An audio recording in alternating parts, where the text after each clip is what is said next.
joined now by Ballynanty manager Donal Magee. Donal, it's a sea change, I suppose, in terms of the structure of the league this year. You've got a top 6 and bottom 6 after the first round of games. What do you make of the structure? Do you think it's a positive change from the LDMC? Not sure about that yet because it's early days. Don't know if it's what I would go for, but then probably because I'm so used to doing the other structure. Excuse me. The concern I would have is if some of the so-called bigger clubs don't get a good start, they're in the bottom section, will that lose players? Or some of the better clubs in the middle trying to promote themselves, finish up top, or maybe don't, or somebody gets a bad start. Basically, I suppose what I'm trying to say is if anybody gets a bad start, they could be in trouble. Yeah. You know, I mean, and then to try and keep players and hold on to players, that could be, you don't know what's going to happen with that, with the outcome with that. I do think it'll make it more competitive initially, but I do think that could be good.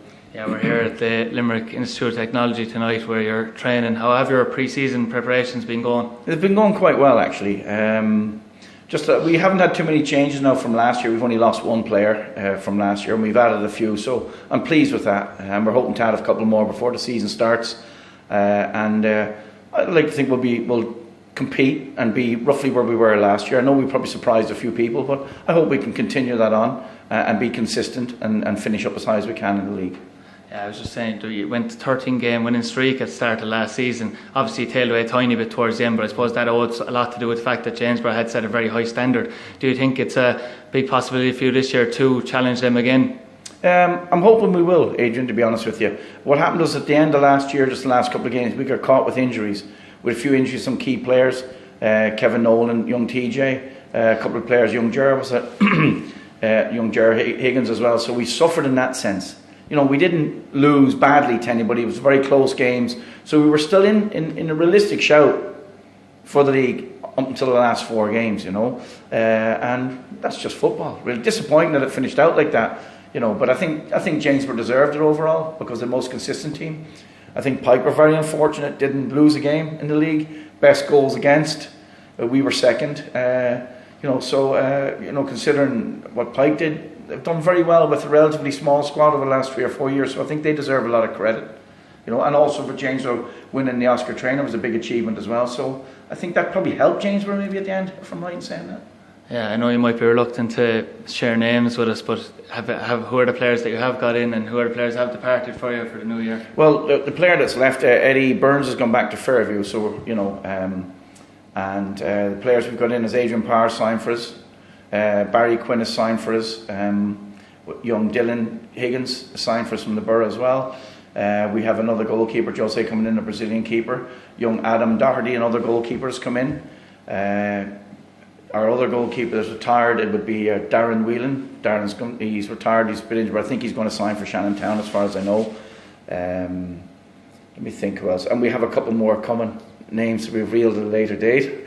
Yeah. And we've a young lad assigned, Osman assigned there as well. So we have some very exciting young players that have come in, and we're anticipating a big season for them. Some of our two of our young players, particularly young Ger, did really, really well last year, Ger Higgins, and young TJ. Now TJ got injured at the end of the season, which was a loss to us because he started to show that bit of promise that he has, and he's a bit bigger now this year, so we're expecting big things from TJ, to be honest with you, you know. Another player we've got is Jordan Boland, so we have a couple of players maybe some people don't know about, but we see a little potential in them, and if they play the way we want them to play, the way we set up, I think we'll be fine. Yeah, you've obviously added a good few. Maybe that learning from that injury crisis that you had towards the end of last year, you felt you needed to have a bigger squad and a more competitive squad again. Yeah, the thing is too, and sorry, even to mention out to Alex Baker, an American guy played with us last year, he's gone back as well. Alex was a great servant to the club for the year that he was here. Never missed training, never missed matches, a great lad. We had a fairly big squad last year, but when you get 5 or 6 injuries to some of your more important players in that sense, you can be in trouble. You'll be in a bit of trouble, you know. And again, I suppose losing Jason as well was a huge loss to us, you know, to Limerick, because he was our captain and he was our most influential player in that sense, you know. So, but we're hoping that Jason will be back to us in the next couple of weeks.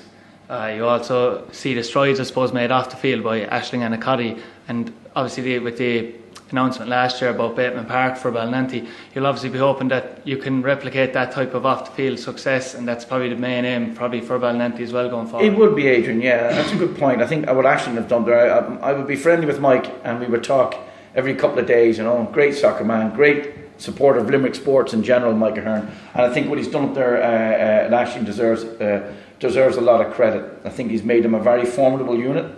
They're difficult to play against. They're organised, you know. But off the field, what they've done at the clubhouse facility is second to none. It's absolutely fabulous what they've done. And the other clubs in Limerick better take notice, because they're going to be a powerhouse if people don't try and emulate that to some extent. I know there's a big catchment area, but if you don't try and emulate that in some aspect, you're going to be left behind. And that's for us. That's a target for us, is to try and achieve something similar, smaller steps. But yes, something like that eventually would be great, you know.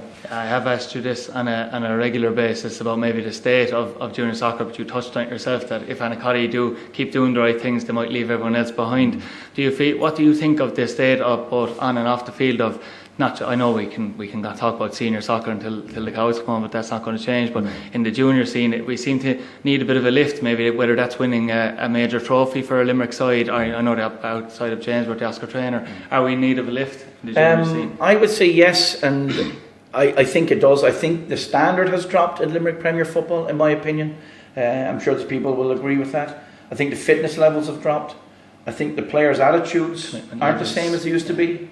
Regarding senior football, I think it's an absolute disgrace, in my opinion, that Limerick aren't doing as well as they possibly could do. Not at the fault of Tommy, not at the fault of the players, and I'm not here to blame or accuse anybody, because that's not my brief. My brief is Ballynanty Rovers, but I'm giving you an opinion as a soccer follower. I think it's critically important that we have senior football in this city.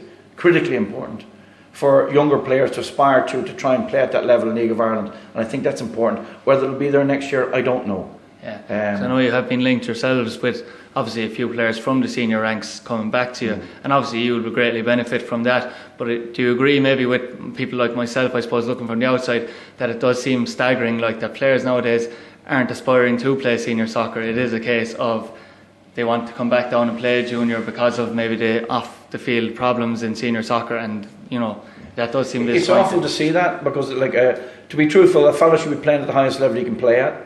And as soon as he can't play at that level anymore, by all means come back and play junior football and improve those clubs. But mostly I'd love to see them go back and coach the younger players, give them the good habits.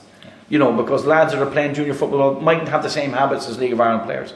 So if you could come back and teach those to the kids, give them the habits early, that's vitally important.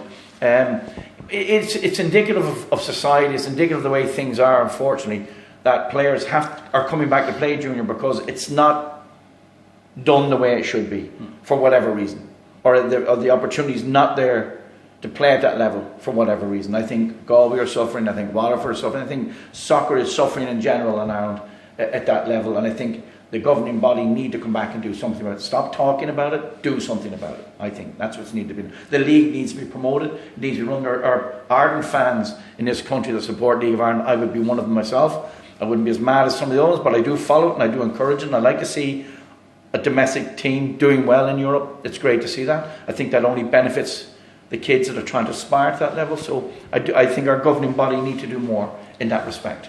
Finally, I suppose, to return and finish on a Ballynanty relevant point, you've had a fairly good pre-season in terms of, as you say, getting players in. Maybe Pike Rovers might be envious with their manager leaving last week and Magee. Do you think there's an opportunity with maybe Region have lost a few players? Pike are in relative turmoil, even though they've kept a lot of players. Do you think there's an opportunity there for you now to really push on this year? Well, I hope so, Adrian, and I hope the players will step up to the challenge. My concern is somebody like Pike, who, I mean, let's give Mick Shields a lot of credit now, you know, for what he's achieved over the last couple of seasons on a relatively small squad.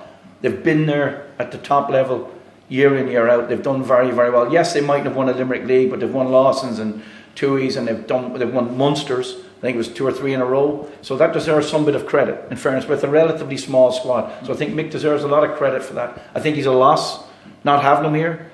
Will Pike be, what sort of state we'll be in? I don't know. And without being disrespectful, I don't really care. My only care is Ballynanty.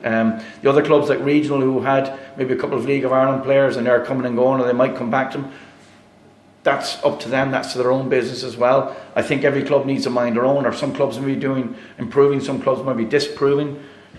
That's football, unfortunately. It'll always be survival of the fittest. Turns. Yeah, nobody knows, you see. You don't know. It could be a great year for us, and it could be a bad year for us in the same breath. As long as we emulate and try to achieve what we did last year, I'm happy.